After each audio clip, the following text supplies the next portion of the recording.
So I'd like to make a special welcome to those of you watching today's webcast and those of you who will be watching it in the future.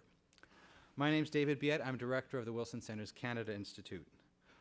Just a quick word on the Wilson Center. It was founded in 1968 by an act of Congress as the official memorial to the 28th president, our only president with a PhD. At the center, we bridge the world's view of academia and public policy to inform and develop solutions to the nation's problems and challenges. At a planning meeting several months ago here at the center, several of the programs were talking about what we might do together on energy and how we look at different parts of the world. Whoops, I just did something here. Kendra. And we thought, excuse me, that Arctic was an area that touched all the different programs that we did, and there's beginning to be a lot of work on energy in the Arctic, and we thought, hey, let's have a look at it. So here we are today.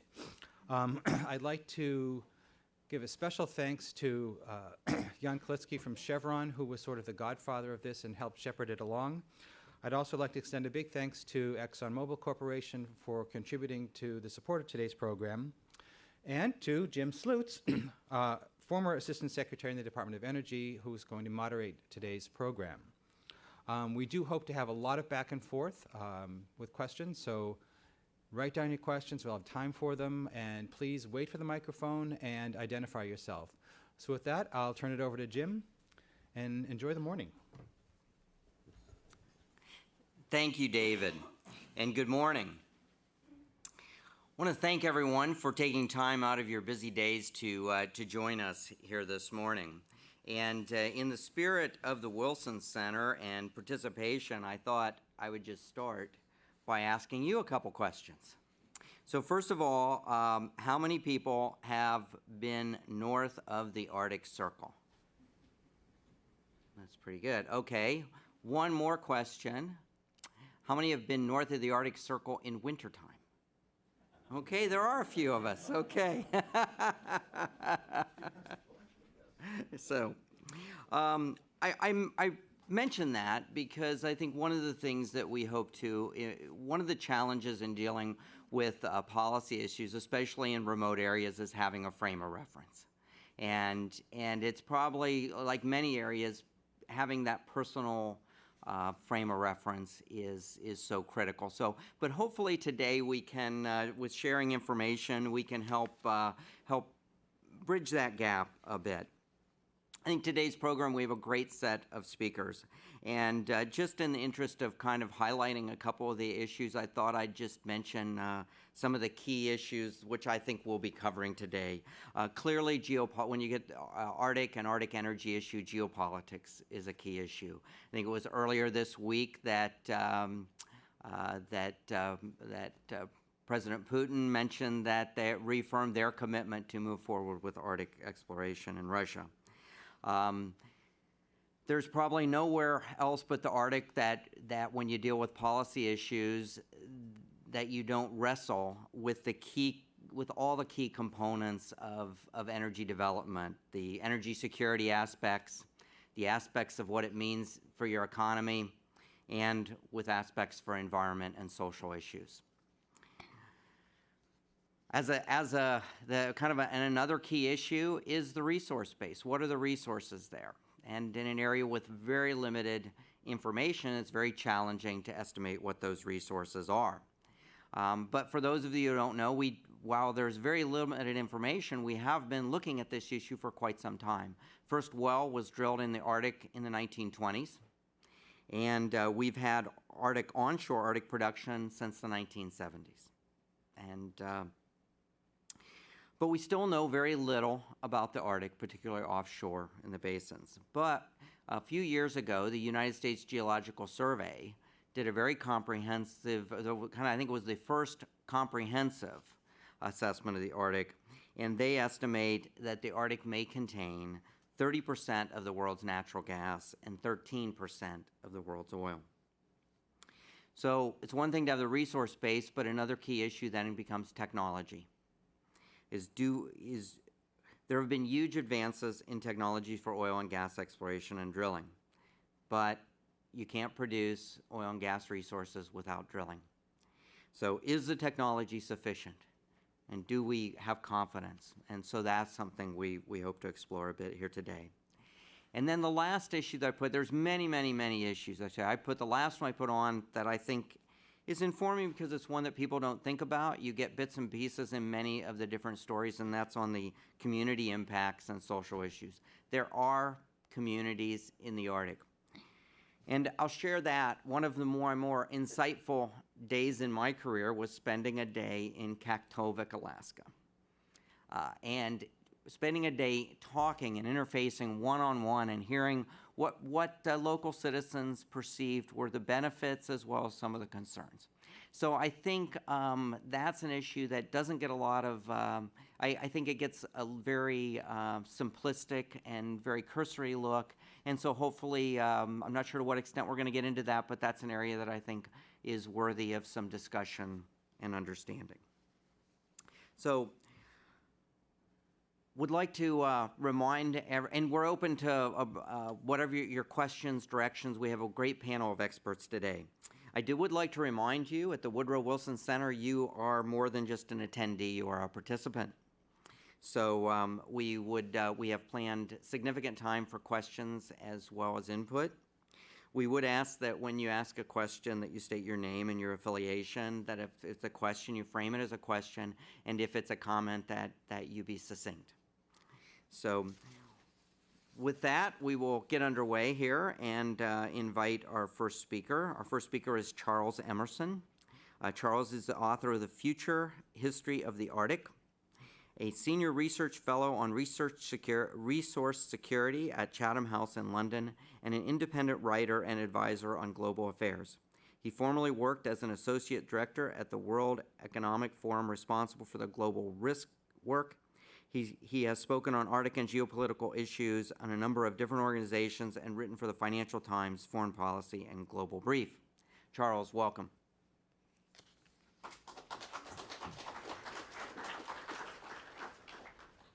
Okay, thank you very much indeed, Jim. I hope I won't cause any tremendous problems by closing that. It's absolutely fantastic to be here. Thank you very much to the Woodrow Wilson Center, to David Beat, and to everyone else for having me here. It's very timely to be here today. Of course, working on Arctic issues, I think that any time that there is an Arctic event, it is, of course, extraordinarily timely and just the right moment for it. But consider, if you will, just a few events of the last few weeks and months. Consider just the last few days. Shell is now moving ahead in the offshore Arctic with plans to drill in the Beaufort and the Chukchi Seas. And this is after years and years and years of investment, years of legal challenges, years when it looked as if it might not actually happen. And this could ultimately extend the life of the Trans-Alaska Pipeline for many years to come. And Shell, of course, is expressing very, very high hopes that they will indeed strike oil in those areas, despite a very short drilling period this year. Think about what's happening in Russia, where in the last few months, last year, Rosneft has struck deals with ExxonMobil in the South Kara Sea, where BP fell out of the picture, and now more recently with Eni, the Italian oil company, and with Statoil.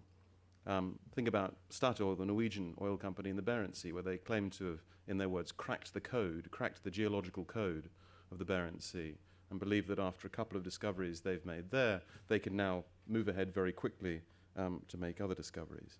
Think of Gazprom, which is drilling for oil, will start drilling for oil in a place called Priraz-Lomnoye, probably at the end of this year.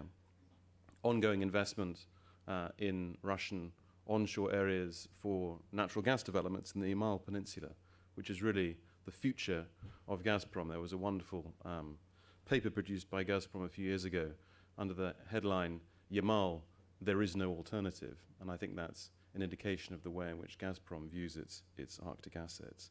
In terms of political visits, over the last few weeks we've had Hillary Clinton in the Arctic. We've also had Chinese Premier Wen Jiabao in the Arctic. So politically these things are certainly hotting up. Transocean has made its estimate of where we'll be in a few years' time. There were 6 holes drilled in the Barents in 2011. Transocean thinks that there'll be 38 in 2017. Even Iceland, not a country normally associated with oil particularly, perhaps fish oil, they're starting with a leasing round in the offshore area northeast of Iceland, between Iceland and Jan Mayen Island. So development, leasing, exploration plans are moving further and further away from the coastline and further north into the Arctic. And there are some very big numbers being bandied around in all of this. Of course, as with all these things, the biggest numbers always come from the Russians. The biggest number I've heard so far, of course, comes from former president, current president, former prime minister, Vladimir Vladimirovich Putin, who estimated that $500 billion could be spent over the next 30 years on Arctic developments. Igor Sechin, perhaps because he's only the head of Rosneft now, former deputy prime minister, he could only come up with a number of 400 billion, because one can never outshine the president, of course. And at Chatham House, we produced a report in the last couple of months with Lloyd's of London, where we thought maybe $100 billion over the next 10 years of investment. That's not just in the oil and gas sector, that's broader than that. And of course, that's a huge amount of money. It's a huge amount of money in terms of Arctic communities, in terms of Arctic development. It's actually a quite small amount of money when you consider it next to the amounts of money that the IEA says need to be invested in energy infrastructure and energy development globally. So large amount of money in the Arctic, huge amount of money in the Arctic, massive change potentially there. But in the global picture, actually not so large. So the question I have really is 2012, given all this, is 2012 the year when everything changes? Is it the year when, is it a tipping point? Is it the year when Arctic development moves from drawing board to reality? My view on this is that there is a lot going on here, for sure, but there's also a lot of hype in the reality. It's a lot more complicated, there's a lot more contingency in all of this, it's a lot more uncertain than it's often presented as being. And I would give two examples of this. The first one is a place called Stockman, which is a natural gas field 600 kilometers off the northern coast of Russia, discovered now some decades ago. And this has been an ongoing sore in Russian energy over the last 10 years, the idea of whether Stockman will actually be developed or not. And I've noticed that over the years that I've been working on Arctic issues, there have been this sort of inverted relationship between Arctic sea ice and Stockman. What I mean by that is that the year in which scientists tell us that the Arctic will first be ice-free in summer keeps on coming closer and closer and closer and closer.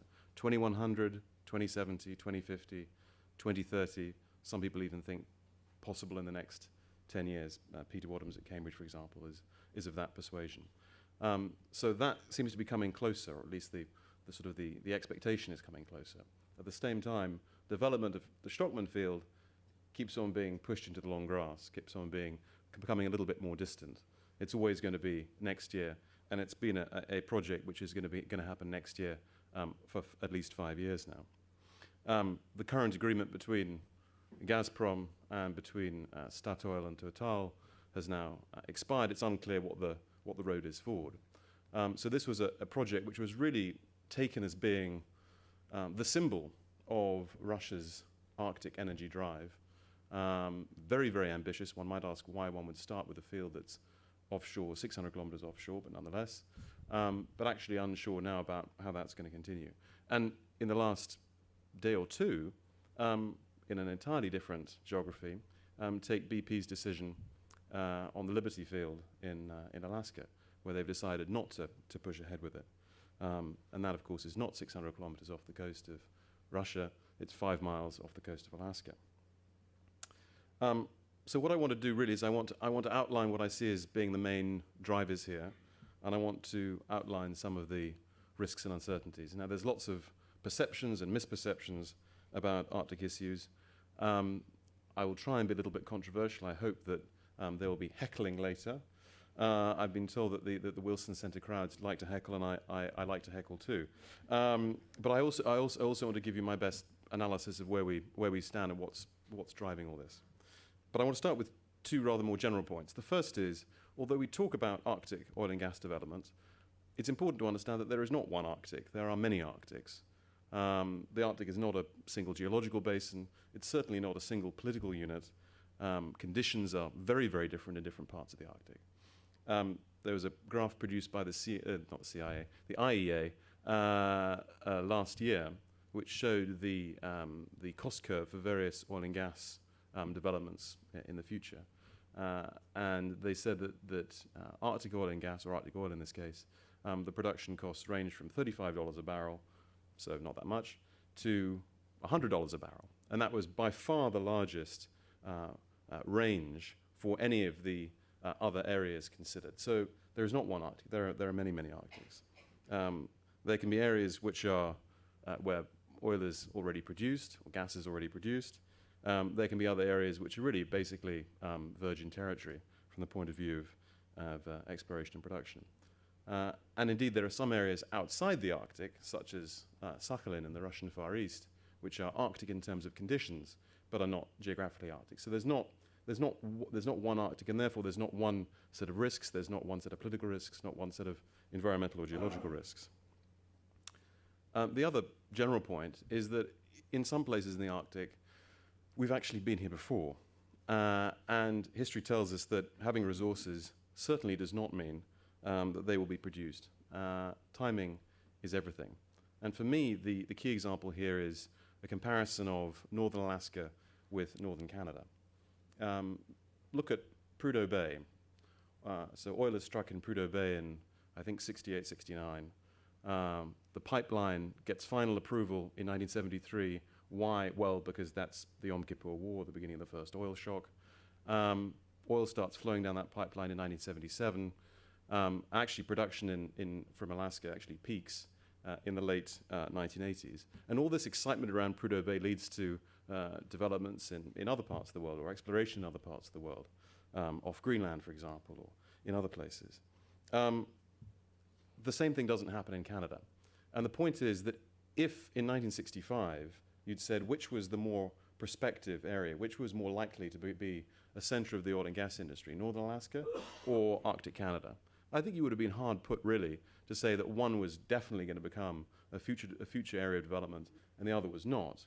What happened in Alaska was that the pipeline was built. What happened in Canada is that there were discussions around a pipeline wasn't built. And the consequence of that was that not only was there not development for 5 years, 10 years, 15 years, 20 years, there wasn't development then for 40 years. Now we're in a bit of a sweet spot in terms of potential Arctic developments because prices are a lot higher, etc. But actually, even now, things are not likely to go ahead, in my view, in that northern part of Canada. So my point is that if you don't have the infrastructure, if you don't have all the stars aligning at a particular moment at a particular time, then actually these new areas just don't come on stream. And so that's a sort of a word of caution in general about Arctic developments. So in terms of the main drivers, and I think it is important to view these as a sort of matrix where all of them have to be aligned. The first one, of course, is commercial viability. And that's made up of geology, access, technology, demand, and price. Now, in terms of geology, we've heard about USGS. These figures are much quoted, they're much misquoted. There are huge uncertainties around these numbers, which we sometimes forget. These are not hard and fast numbers. I mean, the clue is, undiscovered resources. Undiscovered resources are undiscovered. So in my view, there are lies, damn lies, and statistics. And the USGS figures fit in this third category. But they do make a couple of general points. The first is, yes, there's likely to be lots of oil and gas in the Arctic. Secondly, there's likely to be more gas than oil. I think that for companies which are operating the Arctic, the rationale is much more that they have a higher chance of hitting a really large oil and gas field in the Arctic than in other parts of the world. And of course, their hit rate in terms of being able to discover these things is better than it used to be. In terms of access, of course, a lot of this is linked to climate change. If you look at the graphs of sea ice currently in this year, you can get these, you can download these from the National Oceanic and Atmospheric Administration. Where we are now in terms of sea ice extent in the Arctic is actually slightly lower than where we were last year. NOAA asked a group of scientists who work on these things to say what they thought the outturn would be in September, which is when Arctic ice reaches its minimum. And 12 out of 19 said that they thought that this year there would be less ice in the Arctic than last year. Currently, actually, we have less ice in the Arctic than we did in 2007, which was the absolute minimum in the satellite record. So there's really not much doubt that this process is ongoing, that there's less ice. Generally, from year to year, there's of course variation, but generally this is the way things are going. Now, what does that actually mean? Well, ice extent is one thing. Actually, what may be as important is the fact that ice is thinner and ice is younger, and that means that it's much easier to break. So it becomes much less of a constraint on shipping, becomes less of a constraint perhaps on rig design. The shipping point is perhaps particularly important if you're talking about the economic viability, for example, of liquefied natural gas, because LNG is, the shipping cost is a very, very major part of the cost of LNG. So if you can ship over shorter distances from the point of production, say in the Arctic, to the point of delivery, say in East Asia, then that is certainly a major advantage. But there's also tremendous uncertainty about how this will play out in the future, where things will ice up, when they will ice up. You know, we were talking about Shell pushing ahead in Alaska. It's interesting to note that they've actually had to push back their date of drilling there for all kinds of reasons, but one reason is the presence of ice there. So just that because we have a general picture of reduction of ice doesn't mean that ceases to be entirely an issue. It may actually become less of an issue also because of technology. In the future, you know, most production sites in the Arctic are likely to be, of course, on the seabed itself. Extended reach drilling means that you can get further. So it may be that ice is less of an issue, but it still is a constraint.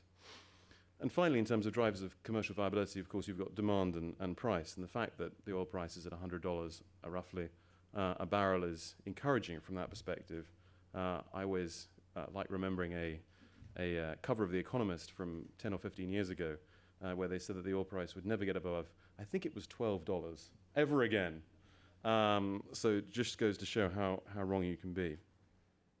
Another big driver is really the corporate strategy of individual players, and people can sort of forget this. It's not going to happen unless there's a company that is willing to invest, that's willing to put up the money, and that depends on their own specific corporate strategy. As a general point, of course, international oil companies have fewer options in the world these days, so the Arctic is perhaps the next best place to look. But it's certainly not the case, as some people seem to think sometimes, that, well, Arctic oil is more expensive to produce than oil in the Middle East, therefore it won't be produced. No, it's marginal for companies, but that doesn't mean that it won't be produced.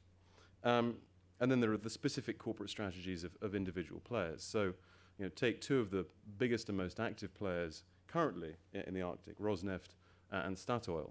So both sort of hybrid international oil companies with obviously a lot of state backing. Both of these companies, so Norwegian and Russian, both of these companies are seeking to internationalize themselves. Both of these companies need to move beyond their home markets because actually their home markets in terms of production are maturing quite fast. And they're using the leverage of the fact that they have, in many cases, the state behind them in order to exchange in each other's respective Arctic. So Rosneft being involved in the Norwegian Arctic and Statoil being involved in the Russian Arctic. And this comes in a broader geopolitical context because Russia and Norway, after 40 years of disagreeing over a particular segment of the Barents Sea, have now reached an agreement on this. And Rosneft, of course, is going elsewhere, as I mentioned before, with ExxonMobil, Eni, etc. Maybe even British Petroleum, although it's not called British Petroleum anymore. Maybe BP will come back in some form in a relationship with Rosneft in the future after various shenanigans last year and the year before.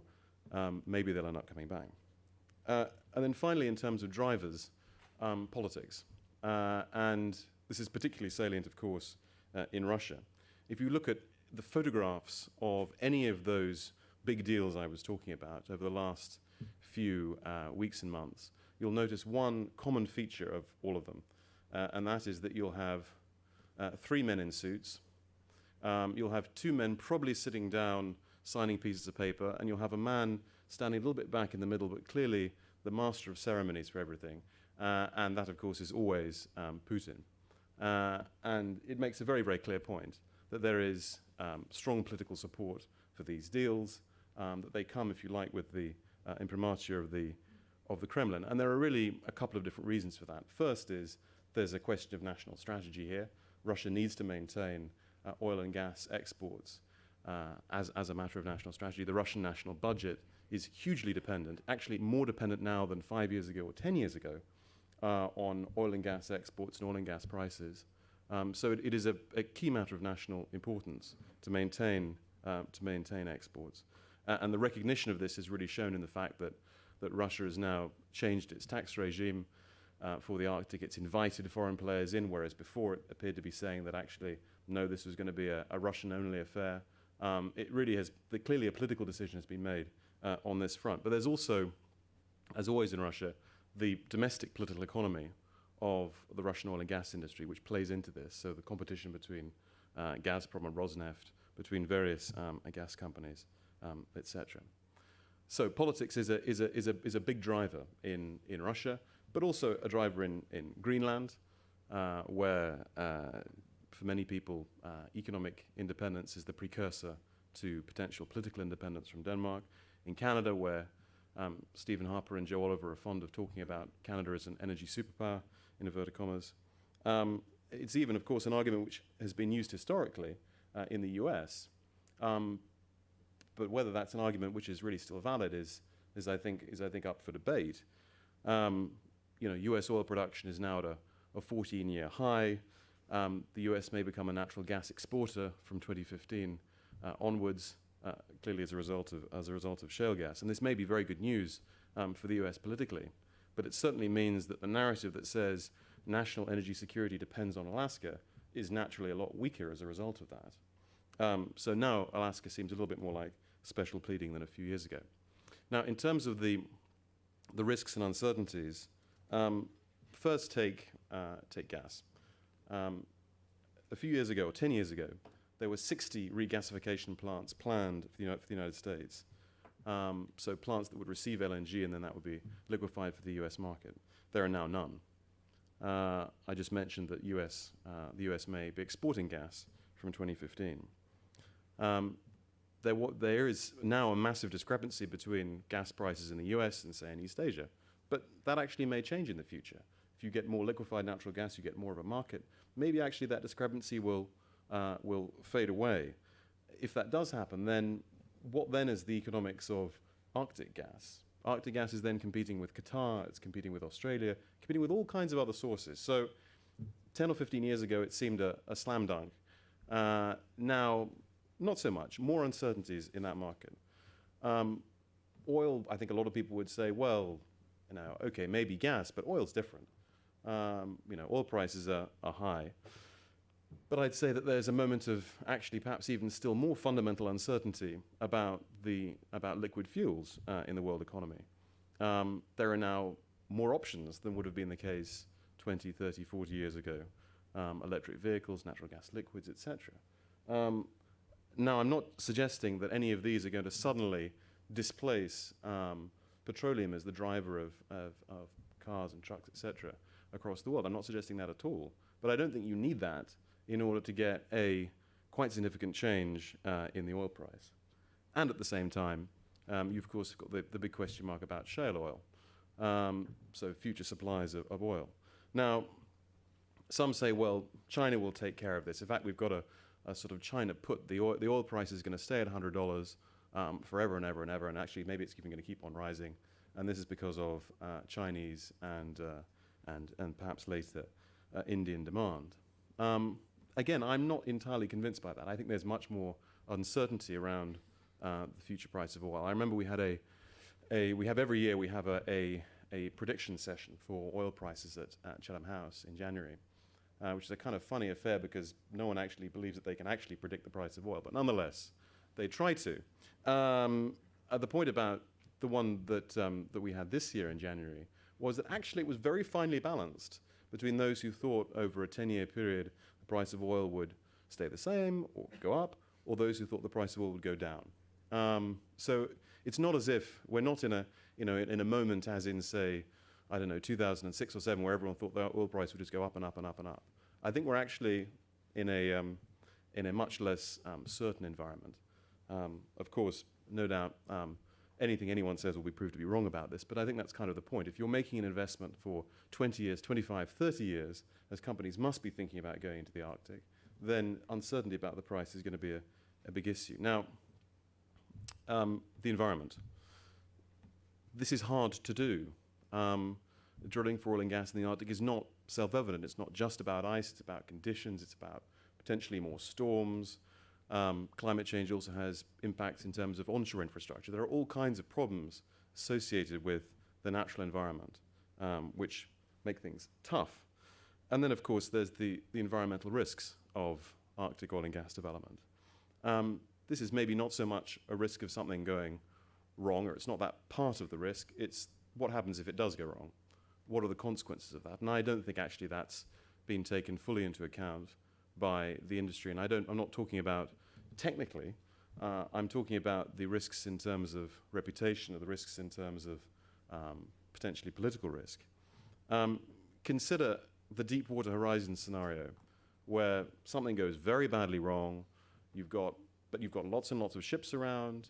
You've got lots and lots of infrastructure around. Conditions are pretty benign. Things can be mobilized in order to control the situation.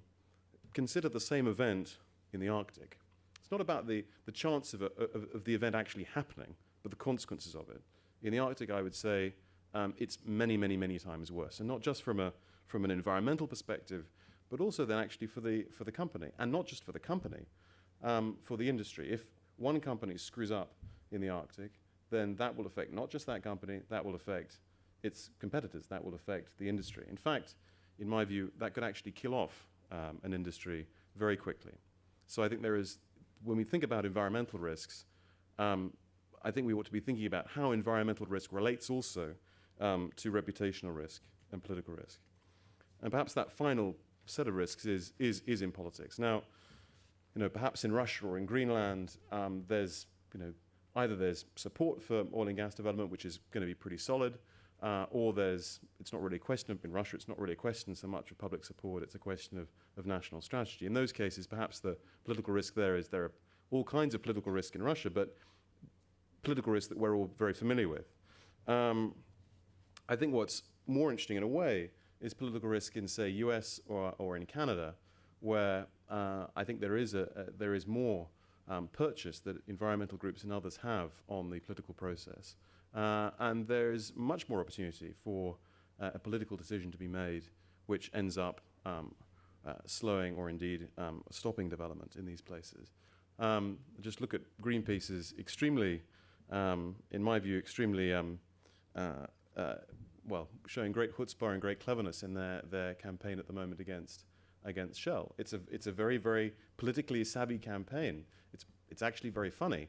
It's very well done, and I think a lot of people will like that, and they will agree with that. And I think because the Arctic is perceived as being a very special place in all kinds of ways, that those impressions then play into the heightened domestic politics of the Arctic. So, to conclude, is 2012 the turning point? And my answer is, well, in part. It's certainly the case that large parts of the Arctic now have to be considered to be in play from an oil and gas perspective in a way which was probably unthinkable 20 years ago. I don't think that Arctic oil and gas is about to go away at all, certainly not in Russia, certainly not in Norway. I think it's going to remain a very controversial issue. I think it's going to be part of the global energy puzzle moving forward. it's probably going to form quite an important part of how Russia relates to, for example, East Asian energy demand in the future. But it's very, very early days, and I think we're very much at the beginning of this process rather than sort of midway through it. We can't say in 10 years or 20 years it's going to be like this or it's going to be like this. Anyone who tells you that, I just don't think they know what they're talking about. Thank you.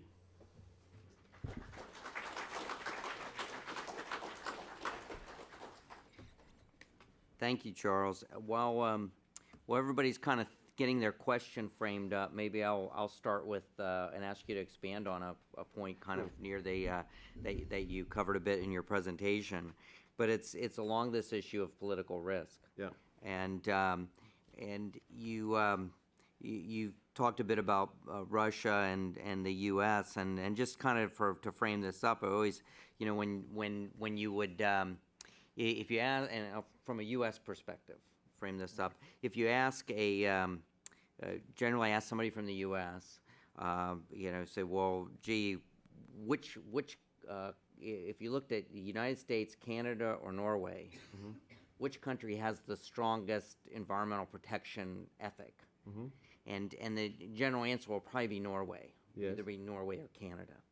But so can you give us some insight on this political process in Norway? Because Norway does have not only do they have that reputation, they do have a very strong environmental and green ethic, and yet they also seem within their political process to be very supportive of oil and gas development.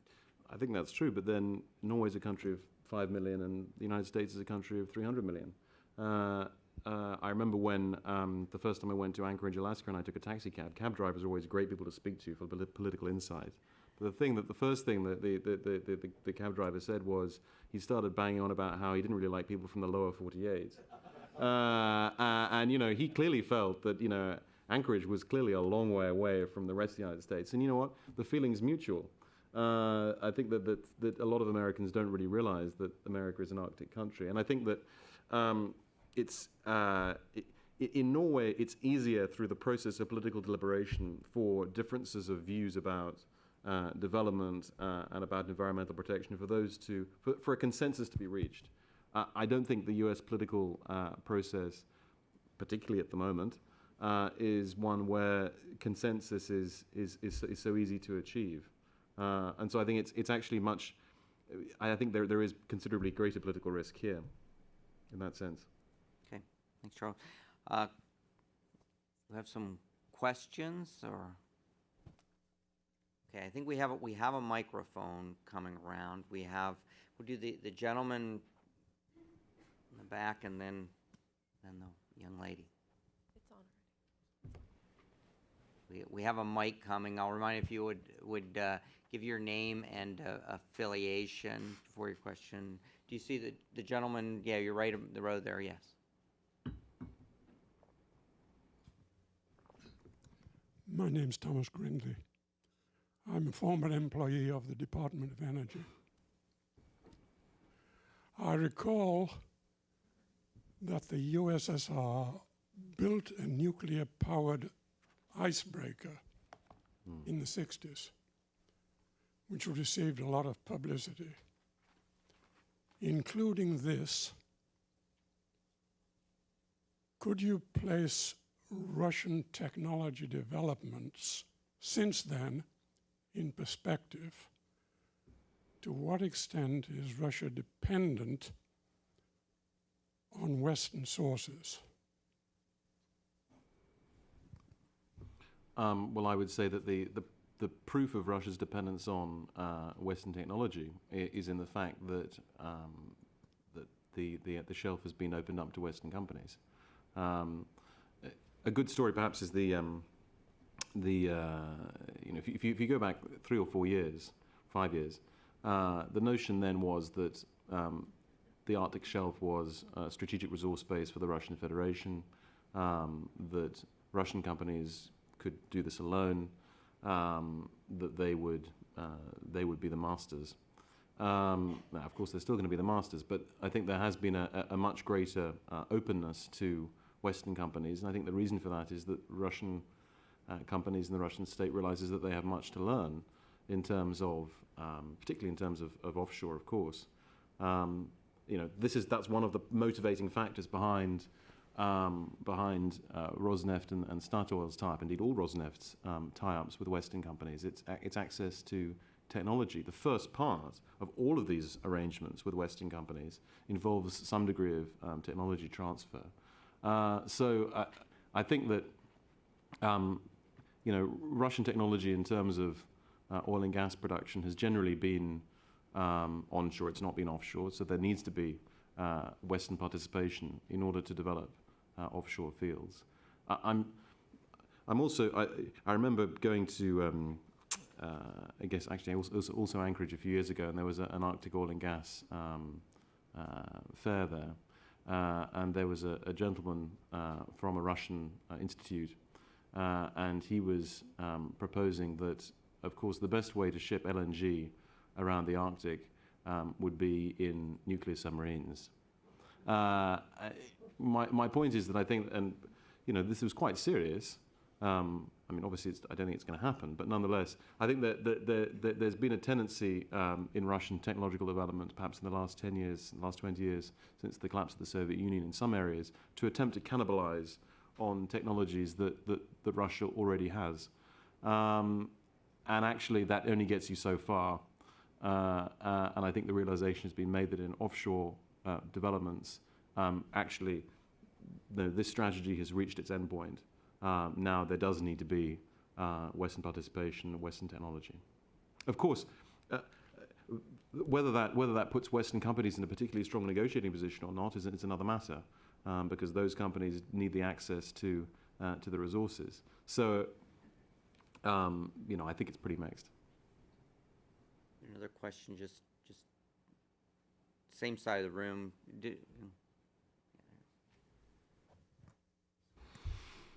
Hi, my name is Fidan Karimova, and I'm from CRDF Global. So do you think with the increasing investments that are taking place in the Arctic, there should be more international science collaboration, more research, especially with the risk of the environmental risks that might take place? And if so, do you think that's actually taking place? There is lots and lots and lots and lots of international scientific collaboration in the Arctic. We've just come out of the International Polar Year. The Arctic Council, which is sort of the deliberative body for the Arctic, has work groups on all kinds of issues, including oil spill response. So I think there's no lack of scientific cooperation. Scientific cooperation is kind of the easy bit. The more difficult bit is then, well, how does that translate into common standards of regulation, common standards of action?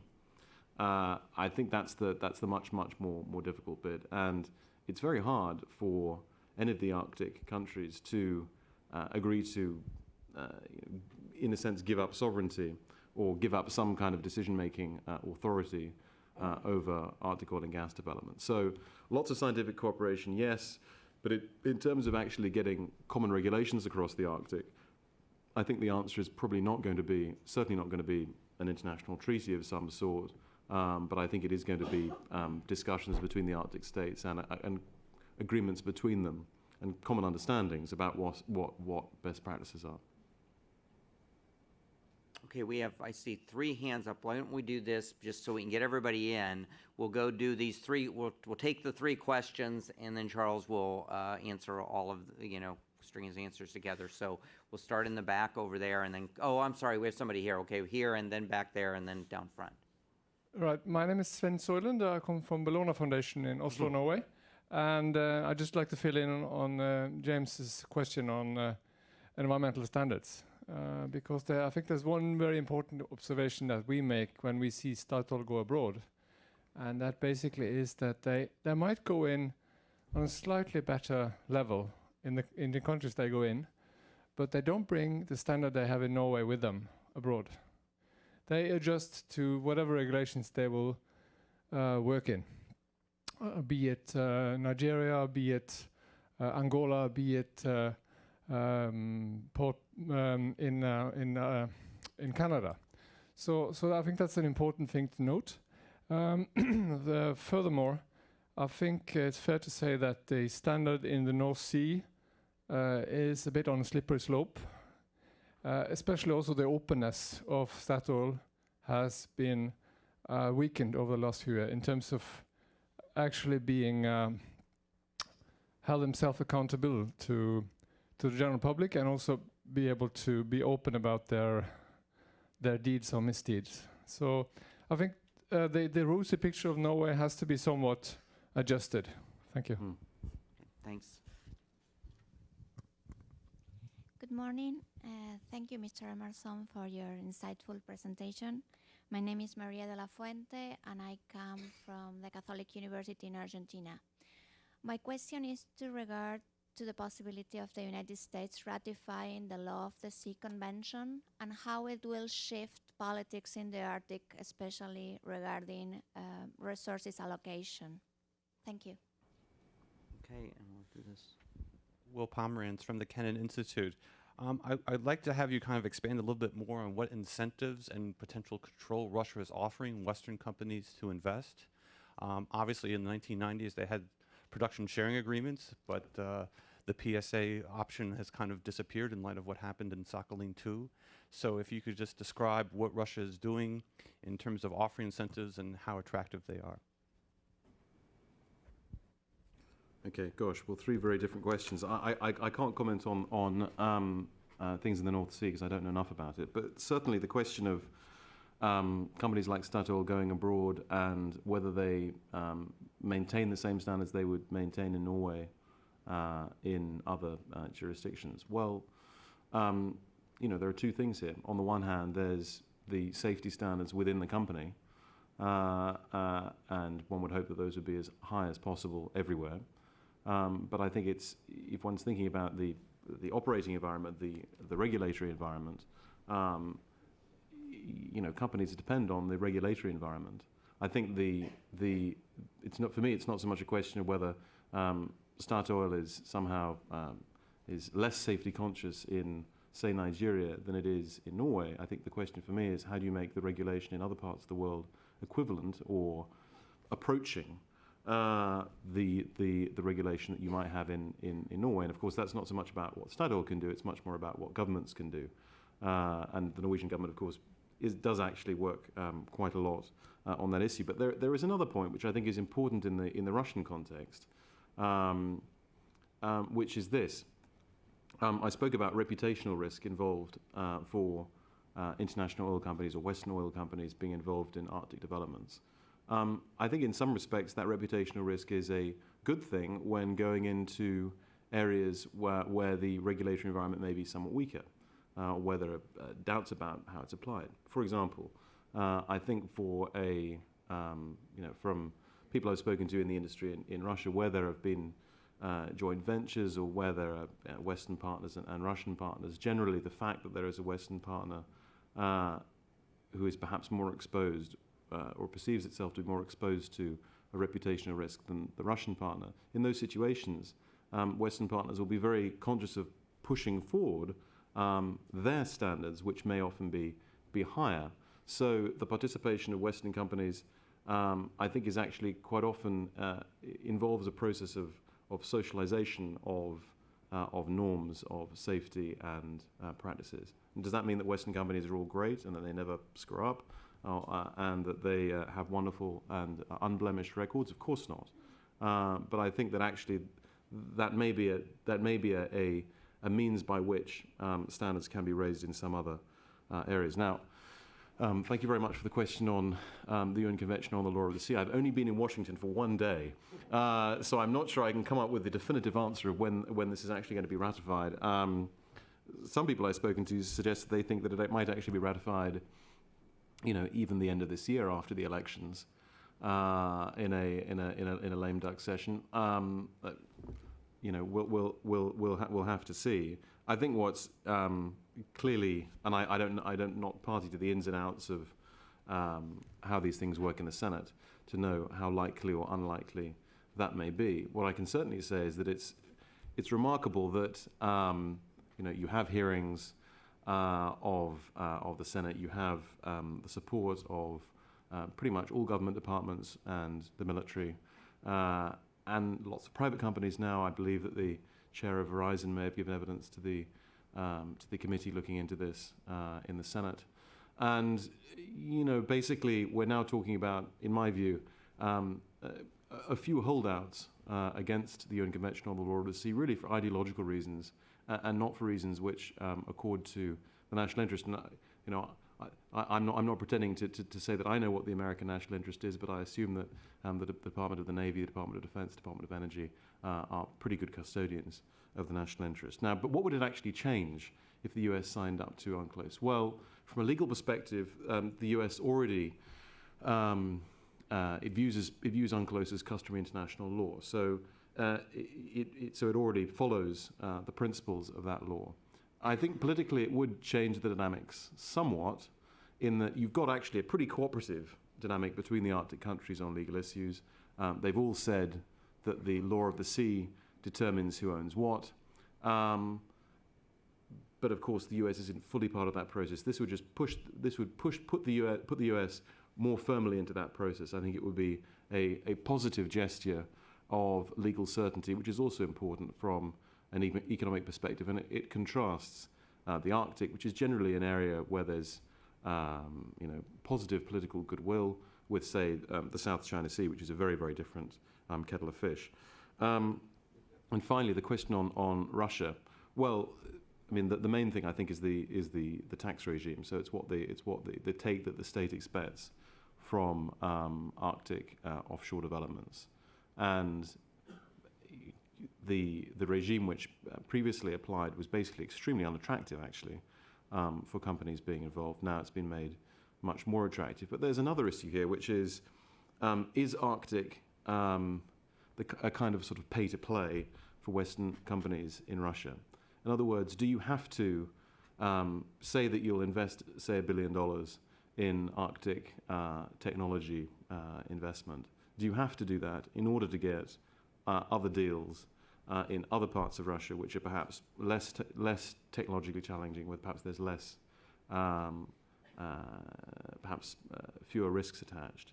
I think one can't ignore the possibility that because the Arctic is seen as a prestige project, a project of the future by the Kremlin, I think Western companies are probably aware that being involved in that is a good way of perhaps maybe even of having greater access in other parts of Russia.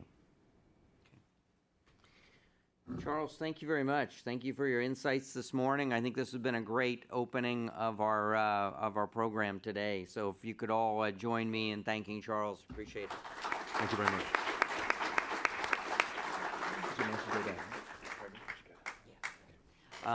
I'm going to invite our next panel to come up here.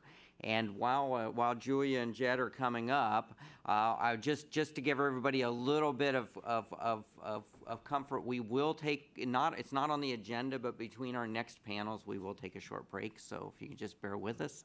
And while they're coming up and getting settled, I'll share a 30-second Arctic energy story with you. Back in the 1960s, there were a modest-sized oil company who was drilling some wells in Alaska. And they drilled the first couple wells, and they were dry holes. And they decided that they weren't going to drill any more wells. Yeah, but as you know, in the Arctic, you have limited times you can move equipment in and out. So unfortunately, they made that decision and found out they couldn't get the rig out until the next year. So they said, well, we might as well drill one more well and see how it goes. And that was the Prudhoe Bay #1 discovery well. So Prudhoe Bay was somewhat of a factor of accident and luck. So anyway, just a fun little Arctic energy story while we're starting out here. We are going to start with Julia Nene as our next speaker. Julia is a senior director at PFC Energy, which is a consultancy here in Washington I'm sure most of you are familiar with. And she heads the Russian and Caspian service and regional consulting activities. Their advisory clients include a broad range of international and national oil companies, government agencies, and ministries. She has published numerous articles and authored the Russian and Caspian Sea region chapter in the book energy and security toward a new foreign policy strategy. Julia, welcome. Thank you. Well, I think it's actually quite funny because I was in Istanbul last week and I was at a conference. I was going to be talking about Turkmenistan the second day, and someone got up on the first day and did this whole long thing on Turkmenistan. So I thought, okay, now for the audience, what do I do the second day? So I had to make it interesting. But I'm glad I listened to the first panel because there was quite a bit of discussion on Russia, which is basically the subject of my talk. And hopefully I can dig down for you to answer some of those unanswered questions perhaps that you have, and just add a little bit more to your understanding of why Russia has opened up the Arctic and what's going on. And well, if I can figure this out, let's see, maybe. Okay, there we go. It's easy. So what I tried to do is put together some PowerPoint slides that I imagine will be available on the website, but looking at what Russia's strategic interests and priorities are in this Arctic region. And I always know that PowerPoints help because that way you can kind of focus more than maybe on just my talking. So the strategic interests are obviously developing natural resources. They're also developing transportation routes to the Asian markets. Russia is right now very much focused on pipeline exports to Europe, which is its niche market, and there is this effort to diversify and get more involved in liquefied natural gas, LNG projects into the Asian markets, which are actually the highest paying markets in the world. So there's sustaining claims for seabed resources. As you'll see from a series of maps to follow, Russia has enormous acreage offshore in the Arctic and also offshore in general. It's a country that has great potential in that area for developing resources and strengthening national security. Now, the issue of hydrocarbon resources is actually quite important because one thing that President Putin has focused on is the fact that Russia today produces 10.2 million barrels a day of oil. And when you look at it, it really rivals Saudi Arabia. It's actually, those are the world's two main producers as of this point. And he wants to make sure that Russia is able to sustain that level of oil production because the legacy West Siberian oil fields are declining. And really the way that Russia has been able to hit this 10.2 billion barrels a day is to be developing fields in the Yamal Peninsula for oil and also in East Siberia.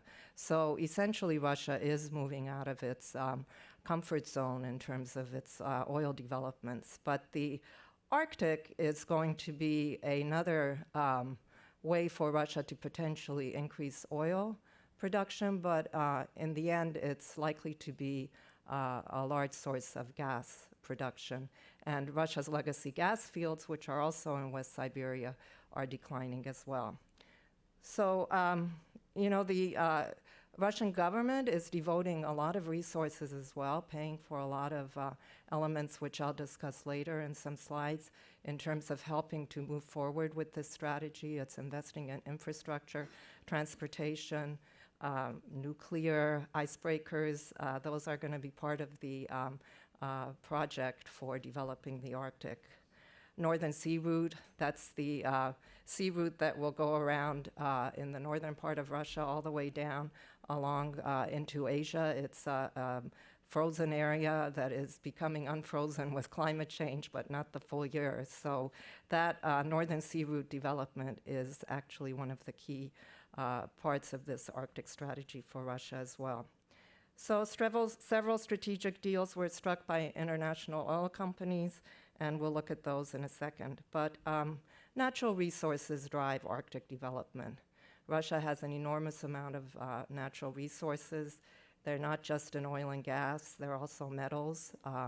You know, there's great potential in the Arctic for developing other resources. And so, as I said, there's a lot of attention being devoted to this in the Russian government. The Bovanenkova field in the Yamal Peninsula is going to provide pipeline gas. I think it's going to be on stream this year. So that will provide gas, I guess, to sustain European gas flows.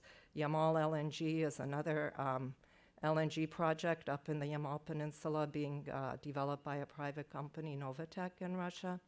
And Novatek actually is a very interesting independent producer with a lot of government backing, and French company Total is its main partner in this project. And, there's going to be an effort to build railroads, a lot of connections in this region among fields, pipelines. So there's a real effort to develop the Yamal Peninsula and also East Siberia and then the Arctic as well. So what are the incentives? The Russian government is actually very focused on providing tax concessions for Arctic offshore, actually for offshore development. That's really, it is a new focus for Russia because, as your previous speaker mentioned, Russian companies are not offshore companies. They don't have a great deal of experience in offshore. And if you look at the Sakhalin field projects where both Exxon and Shell are major investors. Exxon in the Sakhalin-1 project, which is primarily an oil-driven project for now, and Shell in Sakhalin-2, which is the only LNG project Russia has to date.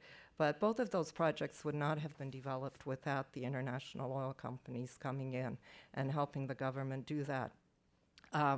The infrastructure that is being created in both Yamal, Eastern Siberia, and that will be created in the Arctic is actually fascinating because Russia has built an oil pipeline. Basically, the first leg of it goes into the Chinese market, and the second leg of it that is going to go all the way over to the Pacific is being completed this year. They're planning to actually drive up exports to the east to well over 1 million barrels a day. And, that will provide Russia an ability, at least on oil, to go between Europe and the Asian markets by pipeline and by tankers as well. So, there is a lot of effort going into this, new areas, new projects for both oil and gas, and export diversification. Export diversification is a really big deal for Russia because, as I mentioned, for gas, Russia's been focused on the European markets, but clearly there's a lot of action in the East. They haven't figured out on the gas front how to tap into the Chinese market with a pipeline, but on LNG, Russia is determined to do more with Korea, with Japan. Those are very important markets, particularly Japan, after the Fukushima disaster and the effort by the Japanese now to really step up LNG imports.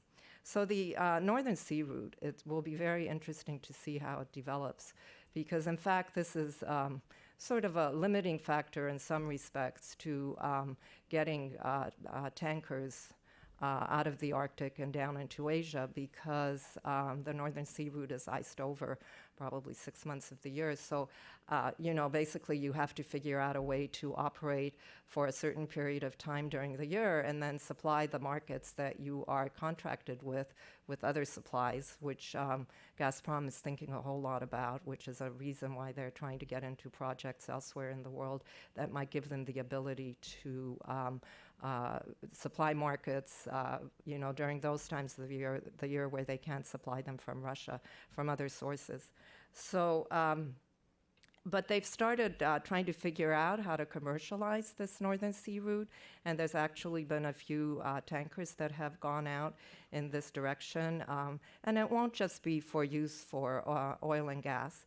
It'll be also to use for other resources that can go out through the Northern Sea route. Russia's continental shelf, it's the largest in the world, huge combined territory, and over 1.5 million square miles are expected to hold hydrocarbon reserves. Russian Arctic reserves are likely to be mainly comprised of gas.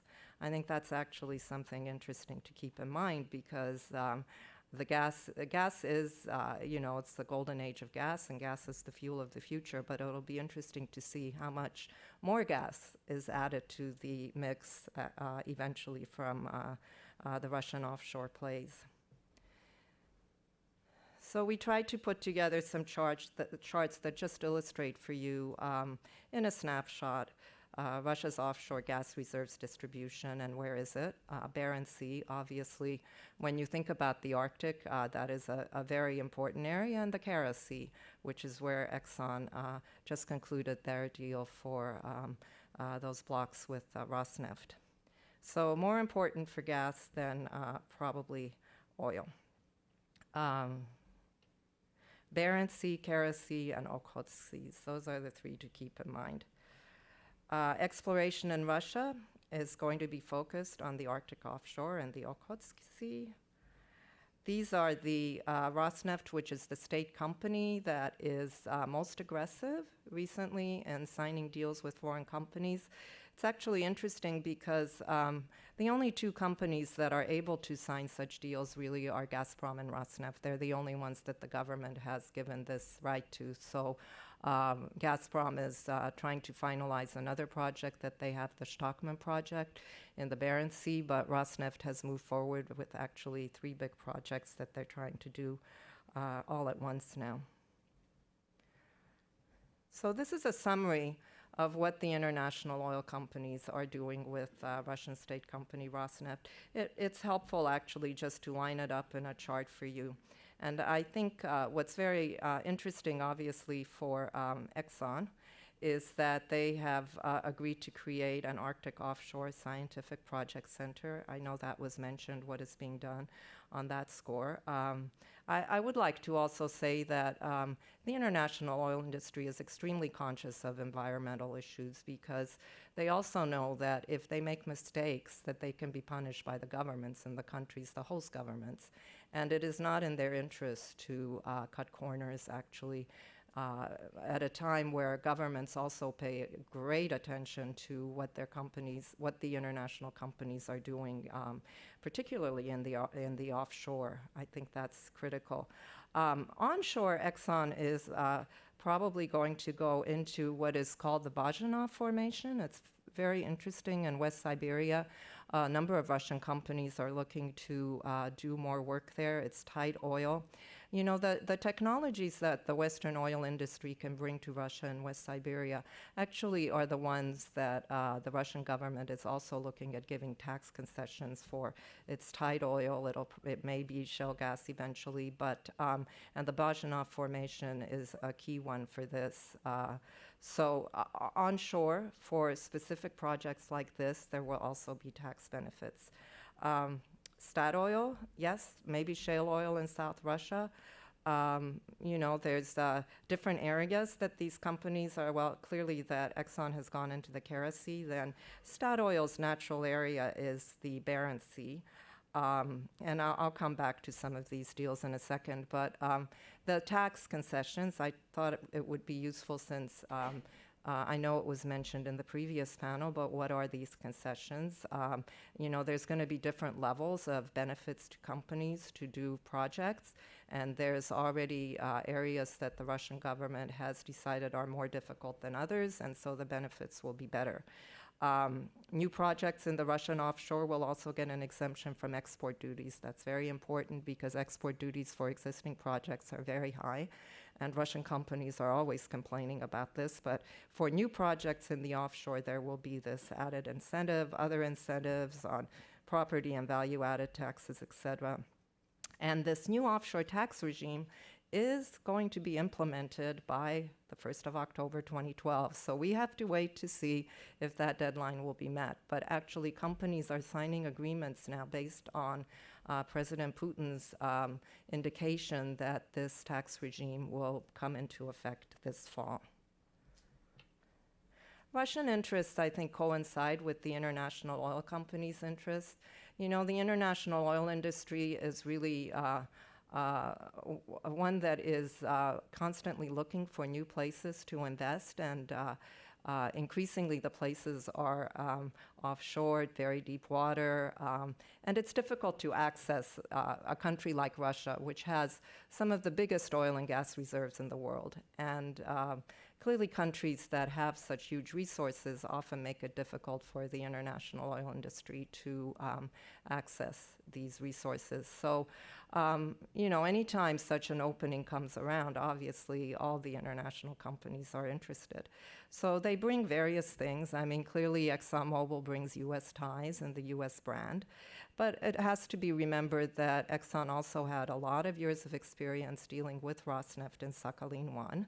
And that partnership is now serving the company well. I listened to the conference call where this deal was announced in New York with the Deputy Prime Minister, Sechin, who basically is now, actually, he's CEO of Rosneft. Sorry, I should get the titles right, because he is a very key person in Russia. He's now CEO of Rosneft. And he was very effusive of the professionalism that Exxon has demonstrated working with Rosneft in Sakhalin. And I think that has encouraged the government to move forward for this deal. Statoil brings Norwegian ties. And I think that is critical for Russia because the Barents Sea is a shared sea between the two countries, Norway and Russia. And so Statoil is a very important company in the sense that they may be able to bring Russia to working with them on the Norwegian side of this delimitation. So I think that cooperation is going to probably increase. And Eni, the Italian ties with Russia have been really long-standing. As you remember, Berlusconi, who's no longer in power in Italy, he had a very close tie to President Putin. The head of Eni is very closely tied with Russia. So they just have those ties that have also helped in bringing them into the offshore now. But also, Eni has a long experience in the Norwegian Arctic. I think that has been beneficial. And Statoil has substantial exposure, as I mentioned, in Arctic EMP, also in the Barents. They're also in the Shah Deniz project offshore Azerbaijan. Exxon, offshore Arctic experience. And I think these experiences and also the technology. I think technology will be a critical element here because these are going to be very difficult fields and projects to develop. So, and this is the concluding slide, and I guess that really indicates the difficulties of such offshore projects because Stockman is the project that is partnered with Gazprom. This is the Russian state gas company. And they just haven't been able to move to a final investment decision. It's taken years for this project to even get to a point where they're thinking about making a final investment decision because designing the offshore facilities to do these complex projects, basically just agreeing to all the financial terms, it so far doesn't have the same tax benefits that the Rosneft projects are likely to get. So it's a very long process, and so that's one of the things we have to keep in mind, that right now the Arctic deals that have been signed, the three that I spoke about with Eni, Statoil, and ExxonMobil, that it will take many, many years before they actually materialize into producing oil or gas offshore. Thank you.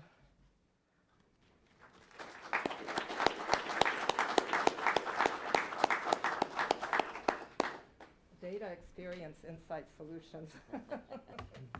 Thank you, Julia. Our next speaker is Jed Hamilton. Jed is a senior Arctic consultant for ExxonMobil, where he advises on Arctic-related technologies and investment decisions. He has been with ExxonMobil for more than 30 years. Jed has worked and has published in a wide range of areas, including oil shale production, oil offshore platform reliability, subsidence-induced wellbore damage, ice gouging effects in Arctic pipelines, and ice management and floating drilling in Arctic waters. He served as ExxonMobil's delegate to the International Energy Agency's Greenhouse Gas Committee and currently represents ExxonMobil on the advisory board of the Newfoundland Center for Arctic Resource Development. Welcome, Jed. Thank you, Jim, and thanks to the Wilson Center Canada Institute for allowing me to come and speak with you today. I'm going to change gears a little bit, and rather than talking about geopolitical issues of Arctic development, I'm going to talk to you some about the resource base and the cost premiums that are involved with development of Arctic resources, and also the technology needs and where we stand with regard to having those technologies today. So this is a view of the Arctic, and I usually like to orient myself by finding Greenland, which is there. The dotted black line is the Arctic Circle, and usually when people talk about Arctic development, they're talking about areas north of the Arctic Circle. This is the sea ice coverage would be an average for the month of March, where the sea ice coverage grows to about 14 million square kilometers. That's all the white region there. And in the summertime, it shrinks back to about 4 million square kilometers. Now, at ExxonMobil, we define Arctic in terms of development as any area where ice or icebergs or permafrost significantly impact the design and the cost of development. And for us, that would be this darker gray zone, and it includes some subarctic areas like offshore Sakhalin, where we have Sakhalin 1 development, which has significant sea ice 6 months a year. So Arctic for us is a much broader area. These are the iceberg areas in the Arctic. Icebergs, of course, are terrestrial ice that calve off of glaciers. So not everywhere in the Arctic do you find icebergs, but where you do find them, they are significant design challenges. And of course, they're most prolific off the west coast of Greenland, but along these northern islands where there are glaciers, then we see icebergs, and they are a design consideration. Now, these red stars show where ExxonMobil currently has projects or prospects that we are working on. We, of course, have our Sakhalin 1 development off Sakhalin. And then onshore in Alaska, McKenzie Gas, lease areas that we have with BP in the Canadian Beaufort Sea that we're working on drilling, getting ready to drill exploration wells. Off West Greenland, Newfoundland, where we have development in the Grand Banks. Then, of course, our recent deal we signed with Rosneft to explore in the southern Kara Sea. So let's talk a little bit about historical perspective on Arctic development technology. Our industry has 90 years of operating experience in Arctic conditions. And when it comes to onshore Arctic developments, either in the U.S. or Canada, and certainly in Russia, those have been going for many decades and are successful and economic, and don't really present real technology challenges. There are infrastructure and logistical challenges, but not technology. And when we look offshore, all offshore development in the Arctic or Arctic areas with Arctic conditions to date have been in what we call shallow water, and I'll define that in a minute. But looking a little bit at the history, the first platform that went into a dynamic sea ice environment was in the Middle Ground Shoal A platform, which is shown here in Cook Inlet, and it was a steel pile jacket type of the design of the day. This thing was put in '64, and it's still producing oil today. Then the first real Arctic platform was the Endicott Gravel Island, which was installed I think in about 17 meters of water, and it's basically a pile of rocks. And it's fairly close to shore in the Alaskan Beaufort. It was installed in 1987. Now, these are very effective platforms in the Arctic because they can resist the huge loads that ice can apply, but they're not economically effective beyond water depths of about 25 meters because you just have to move too much material. Now, more recent platforms, this is our ExxonMobil Sakhalin 1 Orlan platform installed off Sakhalin in 2005. It's one of 4 that were installed starting by us and Shell in the late 90s. And these are all in water depths of 15 to 35 meters. And then I put Hibernia on here, which is on the Grand Banks off of Newfoundland. It's in 80 meters water depth, and it's the world's only platform designed to resist the loads of icebergs, and it can resist the load of a collision of a 6 million ton iceberg. It was installed in the 90s. It's in 80 meters of water, and that sort of starts to mark the boundary of depths of which bottom-founded platforms will work in the Arctic due to the heavy ice loads, because Terra Nova and White Rose, which are two adjacent developments in somewhat deeper water, are both floating production systems. Now let's talk a little bit about Arctic deep water. It's certainly, when we look at conventional offshore developments, deep water is defined in various ways, but it's several hundreds of meters. And generally it marks the depth where the clear economic choice for development is a floating system versus something that's founded on the bottom.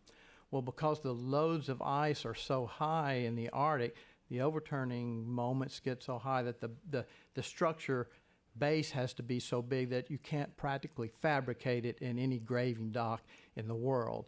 And the limit on the water depths for fixed bottom platforms in the Arctic is about 100 meters. So for the Arctic, 100 meters is the deep water. We have plenty of experience in less than 100 meters, and no real technology developments are needed for that.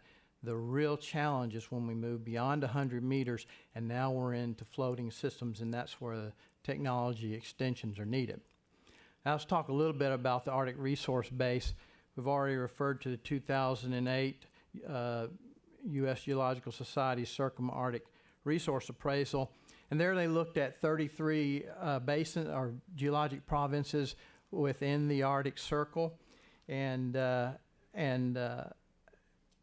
there, in addition to the 240 billion oil equivalent barrels that have already been discovered in the Arctic and over 400 fields, they looked at what might be the undiscovered resource. They judged that 25 of those 30 provinces had significant potential, and there was, these are the numbers they had for oil, gas, and natural gas liquids, concluding that there was 403 billion barrels mean risked undiscovered potential in the Arctic, which represents about 22% of, and it varies depending on what resources are counted, but of the world's undiscovered oil. So the Arctic holds a significant amount of resource, and with the high price of oil and it getting harder and harder to find conventional oil resources elsewhere in the world, you can see focus turning to the Arctic. Now, I will say you can look at these numbers and see, as Charles pointed out, the Arctic is gas rich, with about 80% of that being gas. And if you look at the tight gas that's available recently and it's close to world markets, then you would have to say, at least for the short term, that Arctic gas is probably not going to economically move in the market, and especially not Arctic deep water gas, which will be much more expensive to develop. Now, there are some exceptions like Stockman, where you've got over 100 trillion standard cubic feet in the Barents, which has very light ice conditions. There will always be exceptions. But let's focus on oil for a minute and look at this deep water segment and try to get a vision for how much oil might be there. I made a simple projection, again using USGS numbers, and looked at each of those basins and took the area outside the water depth contour, or in deeper water than 100 meters, and just scaled it by the area to make a very crude projection of 40 billion barrels of oil outside that 100-meter boundary. And 75% of that oil is actually in 4 provinces, going by the USGS numbers, and those would be the Beaufort Sea, Canadian area, West Greenland and Eastern Canada, East Greenland, and then over in the East Barents area. And now let's look at the potential for having one of these Arctic oil accumulations in deep water over 100 meters actually being economic to develop. Because of the lack of infrastructure and logistics challenge in the Arctic cost premium, it's probably going to take somewhere between 500 million to over 1 billion barrels recoverable oil in a single accumulation in order to be economic to produce one of these things. And at least initially, until some infrastructure gets developed, like the infrastructure we have in Alaska now, Charles referred to. Reminding you that there are over 400 discoveries in the Arctic, and about 60 of those have in excess of 500 million oil equivalent barrels, and those are shown here. And then we can look at how many of those 60 are oil, and we see about 12 of the 60 or so with over 500 million barrels of oil are oil. And in the Arctic, there are 9 supergiant discoveries, supergiant being over 5 billion barrels oil equivalent. And of those supergiants, only one, Prudhoe, the largest field in the U.S., is oil. So I think we can conclude that economic oil accumulations are possible in the zone outside 100 meters in the Arctic, and that's what we're hoping for to develop there.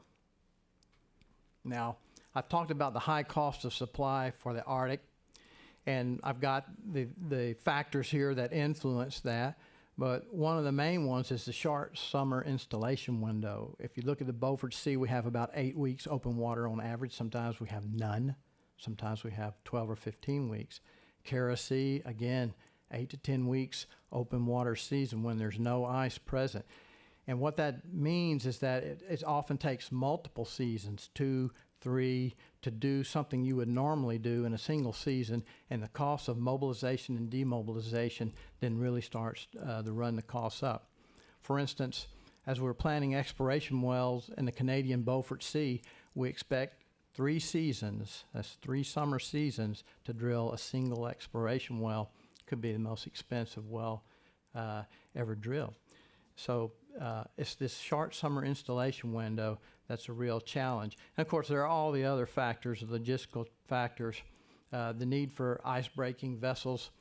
At Sakhalin alone, we have 2 modern icebreaker vessels that tend the platform. And, you know, those things are $120 million vessels, and they cost $50,000 a day to operate, and those are not things that you would normally have if you didn't need them to contend with the ice conditions. So that's part of the premium.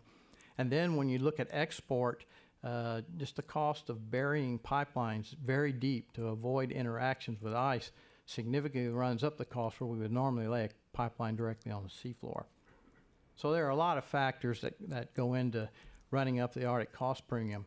Now, as luck would have it, those 4 areas I said contained about 75% of the oil potential, according to the USGS, are 4 of the most challenging ice areas. And I've got them listed here from most challenging to least challenging, with East Greenland by far being the most challenging. And that's because in Greenland, ice actually exits the Arctic continuously due to the Coriolis effect and the Ekman effect. And so we have multi-year ice streaming down the coast of northeast Greenland all the time. And we have a high percentage of multi-year ice with icebergs also embedded in that, a very difficult environment. Next is the Canadian Beaufort, and there the challenge is multi-year ice. And then we move on to West Greenland, East Canada, where we have the most and largest icebergs. And finally to the East Barents, where Stockman is, and you have pack ice maybe once every 3 years, very large icebergs coming in maybe once every 5 years. So it's much milder environment. So yeah, the highest oil prospectivity, of course, would coincide with the worst ice conditions. The ice in the Arctic has a very complex drift pattern, and it has a complex composition. It can be first-year ice, which means it formed this year, and it's probably less than 2 meters thick. Or it can be multi-year ice. I mean, it may have stayed around the Arctic for 15 years or more. There have been drift buoys that have moved around in the Arctic, drifting around for over 17 years before they finally exited out by Greenland. So some of that ice over that period gets very dense, and it gets fresher, and it gets a lot stronger, and it has very low porosity, and it's quite thick, and that's what we call multi-year ice, and that's the most difficult to deal with. On top of that, the ice in the Arctic drifts, and this is a 30-day drift path starting right here in the Canadian Beaufort. We have instrumentation there year-round measuring the drift patterns of the ice. And you can see it moves in loops and cusps. And these loops and cusps are caused by the Coriolis effect. And at that latitude, those occur about every 12.7 hours. And you can imagine now when you need to forecast what ice is coming at you, you have to understand the science that drives all this in order to be able to tell what ice is coming at you.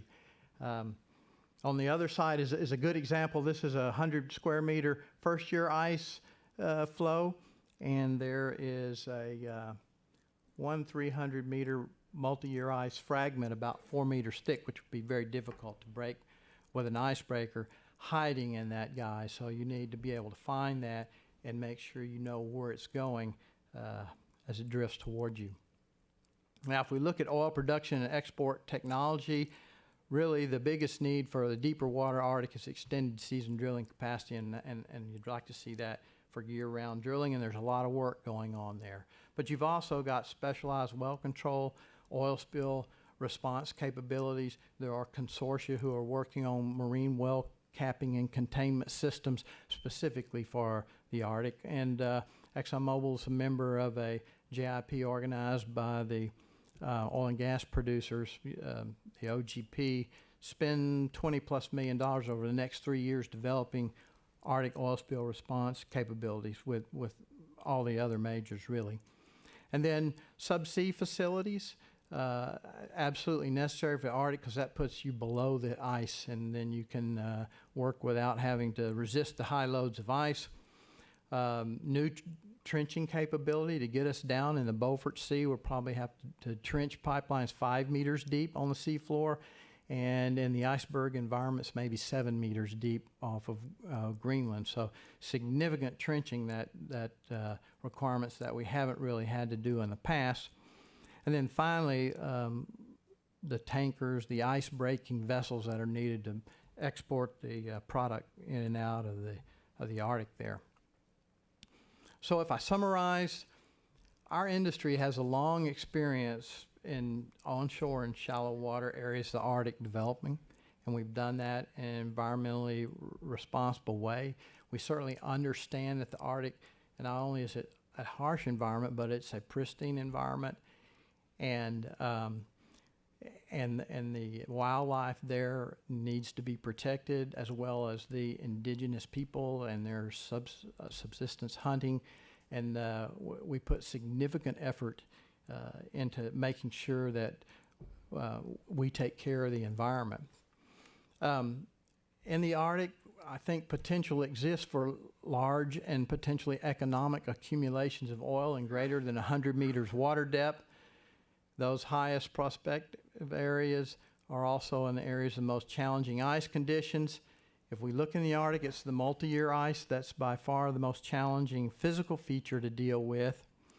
Our foremost technology hurdle is in economic drilling of Arctic development wells.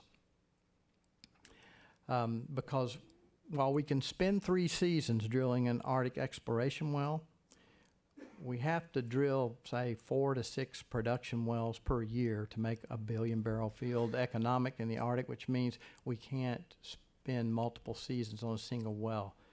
And therefore, we need year-round drilling capability. And then we and others around the industry have very intensive technology development efforts underway. And, you know, ExxonMobil just joined with Gazprom, and I personally am working on our Arctic Research Center that we will have in conjunction with Rosneft, not Gazprom, Rosneft in Russia. And then, and of course, everything we do will be based on managing the risk and making sure that we can do it in an environmentally sound method with the same standards of quality and low risk that we have in any other environment where we operate. So, Jim, that's it. Jed, thank you very much. Thank you.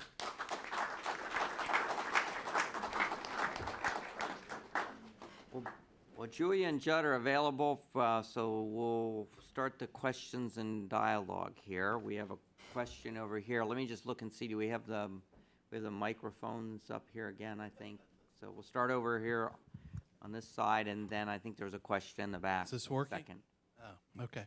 I'm Philip Budzik with the Energy Information Administration. When it comes to subsea facilities, what sort of water depth would you need on the outer continental shelf to ensure that you won't have any problems with the ice pack? Oh, okay. Of course, it depends on which Arctic region you're in. If you're in the Beaufort Sea, we've seen multi-year ice keels down to about 40 meters. So in subsea, you probably want to be 50 plus meters deep in the Beaufort. If you look off West Greenland, where you've got icebergs, there are historical iceberg scours up to 270 meters deep. And we don't know if those, how recent those are, but their subsea is going to have to be significantly deeper. And now, you go to Kara Sea, where most of the water is less than 100 meters deep. First-year ice keels rarely get over about 35 meters deep, but there are some icebergs in the Kara Sea area, and we have programs underway now to start to measure the depths of those bergs so we could get a handle on that. So I'm not sure about that, but we suspect they're probably on the range of 70 meters water depth. Okay, we have a question in the back. If not, oh yeah, we have a question in the back. Thank you. I'm Nathan Reich, CRS. And I just had a couple of quick questions, one for Julia and one for Jed. Julia, I was wondering if you could comment on future geopolitical frictions that you might see with respect to Russia. And Jed, if you could comment on if we know enough about the characteristics of oil coming out of the Arctic to project future refinery needs. Well, I'm sure there will be geopolitical frictions. I can't comment on what they'll be, but no doubt that something will emerge, since the Arctic is going to be a zone of a number of countries trying to develop their resources there. So for now, I imagine that Russia is very in tune to signing up these deals with companies that also can offer some sort of validation of Russia's role in the Arctic or help in the future if there are problems. But I agree with you that geopolitics in the future in the Arctic will become an issue. And Nathan, if you're talking about offshore Arctic oil, then there's characteristics of the Canadian oils where those have been sampled, and probably the next development will be a Molligac, was discovered in the 80s. Those are pretty well understood, and I think those are fairly light oils. You would think it would be unlikely you could develop very heavy oils offshore in the Arctic at this point, because you're going to need high well deliverability in order to make it economic. For Russia, there's no characterization of those crudes yet. Okay. Marjorie Mandelstam-Balzer, Georgetown University. I have a question for Jed. Thank you for mentioning indigenous peoples. My question is, has this come up in your discussions with the Russians at all over the new Arctic Center and Rosneft? Well, I haven't been part of those discussions because I'm a technical person. I've been on the technical side talking about what are we going to do at the research center. So I'm not sure about discussions about indigenous peoples in terms of our developments or exploration activities around the Kara Sea. I don't know, but I know certainly where Imperial has been interacting, preparing for exploration drilling in the Canadian Beaufort, there have been significant interactions with the communities there, so that we can understand their subsistence hunting needs, and so that when we start to mobilize material and personnel to those regions to do exploration drilling, we don't dominate their own supply chain. That we help with their economic development, but we don't overwhelm their own supply chain. But Russia, I'm not sure. Your knowledge, this kind of parallel has not Oh, no. I don't think that's what this- was said. No, that's not what I'm not trying. Not what you said, I'm asking. Do you know of any discussions at all that have come up with sensitivity to this issue on the Russian side? I'm not in a position to even know if those would take place. That's really not my end of the business. Okay, David? Jim, you started out talking about frames of reference, and I think it's important. I'd like to ask Julia and Jed, what is actually coming out of the Arctic now? And can you compare that to anywhere else, or are we just in exploration right now? I mean, there's all this investment there, but are we pulling oil out, and does it compare to any other oil fields that we would know about in warmer places? I mean, what's coming out? What's the production there now? Well, I can't give you an exact number, but in Yamal there is production for both, gas, and then Sakhalin, I guess, I don't know how much you would consider that Arctic, but it certainly has some of those conditions, and there's sizable oil and gas production there. Again, can't give you exact numbers, but really the big numbers are supposedly going to come from fields like Stockman and then these other new Arctic developments.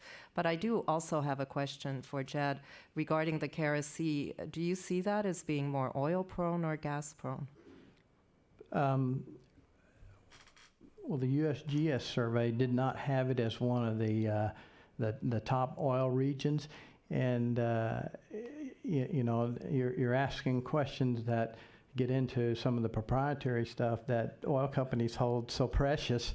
We're certainly hoping that there's oil there. I told you the economics would favor oil, not really gas, in the deeper water Arctic right now, and we'll have to see what the bit brings, basically. Certainly, the source rock in that whole Yamal Kara Sea is some of the richest in the world. There's right back here, the woman in the back there. Thank you. My name is Yue. I'm with the Medial News Service. You mentioned there are some extensive environmental works being done. Could you give me an example of one area you're working on and how you're assessing the environmental risks? Thank you. Yeah, well, let's take our development offshore Sakhalin, which is a subarctic area, but ice 6 months of the year with a fairly short season to do work. And that happens to be the home of about 150 western gray whales, which is a small but very important pod of whales which are on the endangered species list. And there we don't shoot any seismic. You have to shoot seismic during the summertime when the whales are present, and that's when they're feeding there. We shoot all seismic with marine observers. And as a matter of fact, when we shot seismic off the development area called Adopt Tube, we shut it down because we got within 5 kilometers of a marine mammal showed up within 5 kilometers, and we didn't complete the 3D seismic survey because of it. And we've been very protective of those whales, and along with Shell, have a program where we've tagged and monitored the population, and they're growing at a rate of about 4% per year, where they were on the decline. For the Adopt To development, rather than put a platform out in the area where the whales feed, we drilled the longest extended reach wells in the world and drilled them all from onshore to reach the reservoirs that were offshore. So there was an area where we were interacting with a critically endangered species, and we took extreme measures to be protective of them, and we've been successful. And that's one of a very closely watched species by many organizations around the world. And I think we've gotten kudos for doing what we've done. Jed, if I could ask you just very, very succinctly, if you could explain what a seismic survey is and what an extended reach well is, because I think there may be those in the audience that would appreciate those definitions. Yeah, seismic offshore would be where a vessel trails a bunch of acoustic receivers, and it sets off an air gun pulse that makes a sound wave that travels down and up, and that's how you how you read the shape and the contents of the geologic formations subsea. Seismic is how we locate areas to drill and try to determine whether there are recoverable hydrocarbons in them. And extended reach drilling is, rather than drilling wells vertically, which we used to do a lot, it is drilling them out horizontally. So they start vertically, and when they get several thousand feet below the ground, then you turn and you head offshore at great depth, so that there's no surface vibrations or anything. And we drill those out to distances of 11 or 12 kilometers to reach the reservoir. So that's why we call it extended reach. It's all going horizontal. Okay, thank you. What we're going to do now, we're going to do our little speed round of questions. So we'll take 2 or 3 questions in a row, and then we'll turn them over to both panelists to answer. So first of all, because Jed's got kind of this, is there questions for Julia out there? We'll take or specifically, okay, we'll go. Jonathan Ward from Oxford University. I have a question for Julia. I'm wondering about how significant is the Chinese presence in the Arctic, both in terms of energy needs and national sort of strategy? And also, given that they obviously don't have any Arctic geography themselves, is there a difference between the way that they work with Russia and with Western countries in the Arctic? Okay, and we'll take a couple more questions here before we get into those. With some over here. Yeah, the person with the white shirt that has their hand, raise your hand a bit higher so who can see there, over there. My question goes to anyone who can answer it, but I think Mr. Hamilton has done some work on greenhouse gases. I was wondering about the emissions potential of the Arctic exploration, and how that was taken into account, if at all, by the industry. Thank you.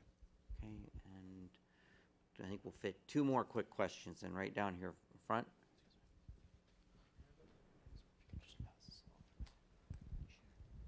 Okay, Dave Rabinowitz, two quick questions. First, Japan's a major importer of oil, and it's very close to the Sakhalin area. Do they have any plans to try to do some development on their own? And second question, there's supposedly a large quantity of methane trapped at the sea bottom. I don't know if that's true in the Arctic or whether you know about how much there is, but is anybody trying to exploit it? Okay, one more question. Okay, we'll give it to EIA. Has Exxon announced a schedule for its West Greenland drilling at this point? That's an easy no. We watch closely what Karen is doing. Okay, we have a series of questions, so we'll let each of you kind of take those on and wrap up. Julia, you want to go ahead and start? Well, the Chinese are certainly not involved in the Russian Arctic, and the Arctic isn't an area that the Chinese national companies would have any experience in. They're not. CNOOC is a company that does offshore work in China and maybe elsewhere in the world, but so far that hasn't been an activity that the Chinese have focused on. And for Japan, I think the Japanese explorationists are so far focused on onshore East Siberia, and they are in Sakhalin as well, of course, with both Exxon and Shell. The Japanese have a very strong presence in Sakhalin. I haven't seen them trying to do anything on their own or aligning with the Russian state companies in the Arctic. I think right now they're busy on the Sakhalin projects and maybe trying to do an LNG project in Vladivostok with Russia. Jed, any of those and the emissions, and I believe if you're comfortable doing the methane hydrate, which I presume was the question on the subsea methane. Right, and of course there's a lot of concern about air emissions in the Arctic. And for instance, I know Shell has refit the Kullik, which is the drilling rig that they're using out there with all new low emissions generators. And any new drilling equipment that we would build, of course, it would be low emissions. And then, of course, Arctic development in offshore is down the road a little bit, but the systems we're looking at, since they're so remote and they need power, could use like local stranded gas. And so gas-fired generators are the least emissions, and would be a good use of a lot of that Arctic stranded gas to power facilities for oil development there. And then there was another one on gas hydrates. Yeah, of course, gas hydrates are ice crystals that have a mixture of water and methane in them, and they exist at certain temperature and pressure regimes. So you see them offshore in the Gulf of Mexico, or right near the seafloor, and you certainly see them in the Arctic. There's a lot of work, all research work going on around the world at trying to economically disassociate and produce gas hydrates. And I don't follow that closely, but I know that it continues, and the Japanese have a fairly significant program in that. The Arctic does contain a lot of these shallow gas hydrate formations, but the economics of those, they're going to probably stack up behind the conventional gas in the Arctic because they're difficult to disassociate and produce at economic flow rates with any technology that's available today. I'll just add, the hydrates are very much as a research effort at present. Japan, United States, other countries have parts of their research. Department of Energy in particular has a research program in that area. If you would join me in thanking Julia and Jed for their great insights.